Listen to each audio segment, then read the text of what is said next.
Hi friends, welcome back to my teaching talkies. ఈ క్లాస్లో మహాకవి శాస్త్రకార విభాగంలో అంటే డిగ్రీ 6th సెమ్ సాంస్క్రిట్ సబ్జెక్ట్లో మహాకవి శాస్త్రకార విభాగంలో మహాకవులలో ఒకరైనటువంటి శంకరాచార్యుల గురించి మాట్లాడదాం. ఇది కూడా డెఫినెట్ క్వశ్చనే. సో శంకరాచార్యుల గురించి విషయాలు ఏందివి అని అంటే చాలా ఇంపార్టెంట్ వ్యక్తి. ఇతని గురించి మనం విని ఉన్నాం కానీ అంతగా తెలియకపోయి ఉండొచ్చు. ఇప్పుడు చూడండి.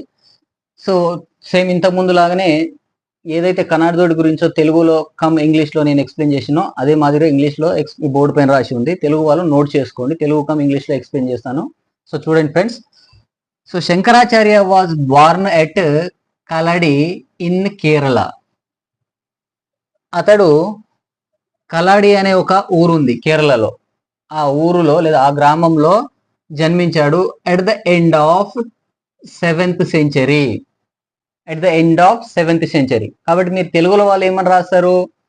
శంకరాచార్యుల వారు 7వ శతాబ్దపు చివరలో కేరళలోని కలాడి అనే గ్రామంలో జన్మించాను అని రాయండి. ఓకేనా? సో ఇంగ్లీష్ వాళ్ళు అయితే Shankaracharya was born in Kaladi village in Kerala at the end of 7th century అని రాయండి. Right. Next point, he was Namboodiri Brahmin. అతడు నంబూద్రి బ్రాహ్మణ వంశానికి చెందినవాడు. రైట్. తర్వాత మూడో point, next at the age of 3 years old he began studies.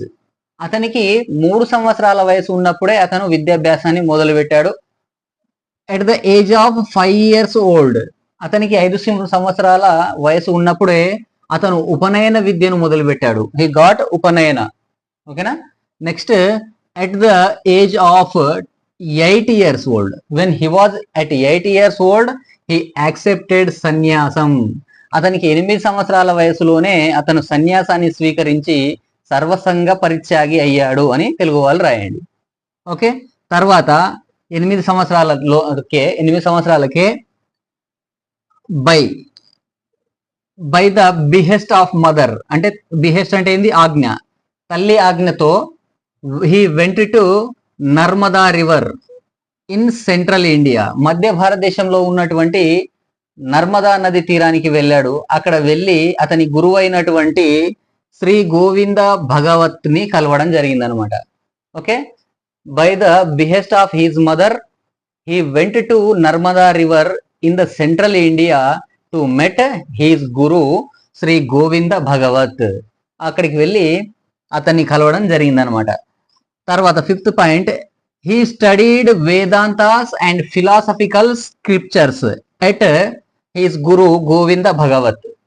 అక్కడికి వెళ్ళిన తర్వాత ఆ శ్రీ గోవింద భగవత్ వారి దగ్గర ఈయన ఏమేమి నేర్చుకున్నాడు? వేదాంతాల్ని అండ్ ఫిలాసఫికల్ స్క్రిప్చర్స్ అని అంటే తత్వ శాస్త్రాలు అనమాట. తత్వ గ్రంథాలు, తాత్విక గ్రంథాలను నేర్చుకోవడం జరిగిందనమాట.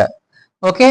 తర్వాత ఇంకో పాయింట్ ఏంది అని అంటే టేకింగ్ పర్మిషన్ ఆఫ్ హిస్ గురు. ఇక్కడ వాళ్ళ గురువు దగ్గర పర్మిషన్ తీసుకొని తర్వాత హీ వెంట్ టు కాశీ. ఆ తర్వాత అతను కాశీకి వెళ్ళడం జరుగుతుంది. అండ్ అక్కడికి వెళ్ళి he taught Vedantas scriptures to his students. Okay. ఇతను ఇక్కడ వాళ్ళ గురువు దగ్గర నేర్చుకున్నటువంటి విద్యని కూడా ఆ గురువు పర్మిషన్ తో ఆయన కాశీకి వెళ్ళి అక్కడ కొంతమంది విద్యార్థులకి ఆయన ఈ వేదాంతాల్ని, ఈ స్క్రిప్చర్స్ ని బోధించడం జరుగుతుంది అన్నమాట. Okay. Next he composed commentary on Brahmasutras, Upanishads and Bhagavadgita. చూడండి, హీ కంపోజ్డ్ లేదా Shankaracharya composed commentary on Brahmasutras, Bhagavadgitas and 10 Upanishads అనమాట.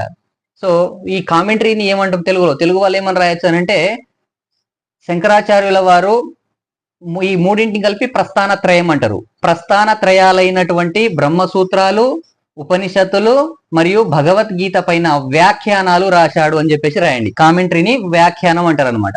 ఓకేనా? అలా రాయండి. నెక్స్ట్ ఇంగ్లీష్ లో దీస్ 3 ఆర్ ప్రస్థాన త్రయాస్. సో ఈ తెలుగు అయితే చెప్పేశాను. ఇంగ్లీష్ లో అయితే ఈ పైన మూడింటిని ప్రస్థాన త్రయాలు అంటారు అనమాట. ఓకేనా? నెక్స్ట్ చూడండి ఫ్రెండ్స్, హీ ఎస్టాబ్లిష్డ్ 4 పీఠాస్ లేదా మఠాలు. He established 4 peethas in the 4 corner of India. భారతదేశపు 4 మూలలకు 4 మఠాలని ఈయన స్థాపించడం జరిగిందనమాట. తర్వాత టెక్స్ట్స్ ఆఫ్ శంకరాచార్య లేదా బుక్స్ ఆఫ్ శంకరాచార్య అని రాసిన నష్టమేం లేదు. తెలుగు వాళ్ళు శంకరాచార్యుల యొక్క గ్రంథములు అని రాయండి. సో తర్వాత ఇంకా సెంటెన్స్ రాయండి, హీజ్ టెక్స్ట్ లేదా Shankaracharya's text were divided into 3 parts అని చెప్పేసి రాయండి. అతని యొక్క గ్రంథాలు 3 భాగాలుగా విభజించబడినవని తెలుగు వాళ్ళు రాయండి. అందులో మొదటిది భాష్య గ్రంథాలు, తెలుగు వాళ్ళకు భాష్య గ్రంథాలు అని చెప్పేసి రాయండి. అండ్ ఇంగ్లీష్ వాళ్ళు భాష్య గ్రంథాస్ అని రాయొచ్చు, భాష్యాన్నే కామెంటరీ అంటారు కాబట్టి కామెంటరీ టెక్స్ట్ అని కూడా రాయొచ్చు, as your wish. Bhashya granthas are commentary text అని ఇంగ్లీష్ వాళ్ళు రాయొచ్చు, తెలుగు వాళ్ళైతే భాష్య గ్రంథాలు అని రాయండి. ఓకే, సో అలా రాసి కింద 1 by 1 రాస్తే మీకు పేజ్ ఎక్స్టెండ్ అవుతుంది. కాబట్టి అందులో మొదటిది ఏంటి అంటే బ్రహ్మసూత్రాస్, మనం ఆల్రెడీ చెప్పుకున్నాం కదా కామెంటరీ రాశాడని ఇక్కడ. సో అవే మళ్ళా బ్రహ్మసూత్రాస్, ఉపనిషద్స్ అండ్ భగవద్గీత అండ్ విష్ణు సహస్రనామం అనే వీటిపైన ఆయన కామెంటరీ రాయడం జరిగింది అనమాట. He wrote commentaries on these 4 Brahmasutras, Upanishad, Bhagavadgita and Vishnu Sahasranama. These are his commentaries అనమాట. ఓకే, నెక్స్ట్ సెకండ్ వన్ ప్రకరణ గ్రంథాలు, ప్రకరణ గ్రంథాస్, సేమ్ అట్నే రాయండి ప్రకరణ గ్రంథాలు. So he had written 23 prakarana granthas. అతను 23 ప్రకరణ గ్రంథాలను రాశాడు. అందులో కొన్ని అయితే వివేక చూడామణి అనేది ఒకటి, ఆ తర్వాత అద్వైతానుభూతి అనేది ఇంకోటి. ఒక 2 గుర్తించుకోండి, 23 మనకు గుర్తుకుండయ్యా.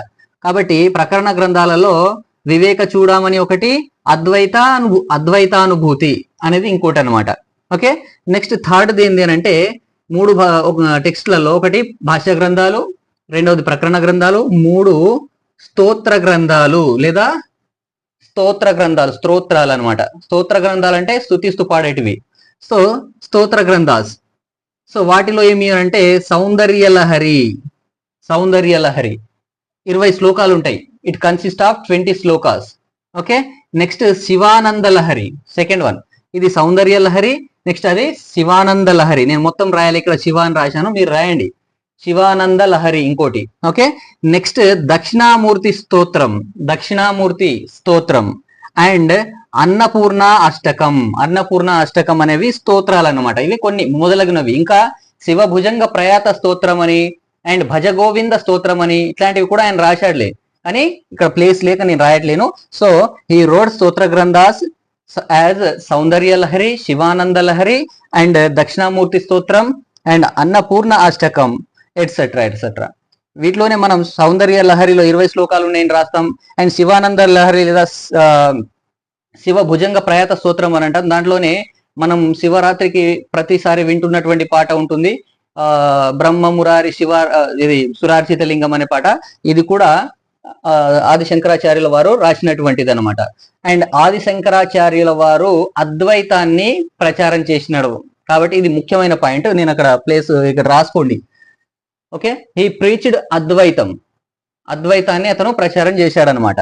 And just at the age of 32 he just God supreme అబోర్డ్ అని అంటే చనిపోవడం, నిర్వాణం అంటారు ఇంగ్లీష్ లో, తెలుగులో. So at the age of 32 he attain supreme అబోర్డ్, ABODE. Okay, at the age of 32 years he attained supreme అబోర్డ్ అని చెప్పేసి రాయండి. అతనికి 32 సంవత్సరాల వయసులోనే అతను నిర్వాణం పొందడం జరుగుతుంది అని చెప్పేసి మీరు రాయండి తెలుగు వాళ్ళు. ఓకేనా ఫ్రెండ్స్? సో ఈ విధంగా ఈయనకు సంబంధించినటువంటి విషయాలు ఇవి. సో ఈ క్లాస్ కనుక నచ్చినట్లయితే లైక్ చేయండి, షేర్ చేయండి, ముందుగా ఛానల్ని సబ్స్క్రైబ్ చేయండి friends. Okay, thank you very much.